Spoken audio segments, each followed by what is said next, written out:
How to use auto-dubbing. In the auto-dubbing section, you can upload a video file for dubbing in the formats of MP4. Kanaya,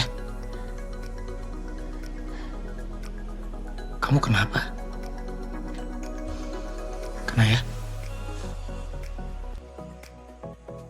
Choose the number of speakers using the auto-detect feature to match the number of characters in the video.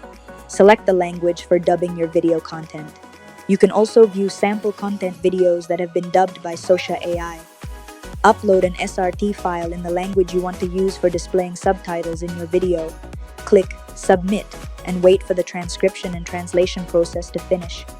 Once it's done, you will see the transcript in the original video language and your chosen language for dubbing. You can edit the script if there are any translation errors. Then, click Generate. Your video dubbing is now complete. Kanaya. What's wrong with you? Kanaya?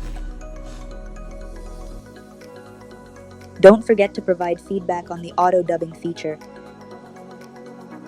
You can download and share your dubbed video with your friends.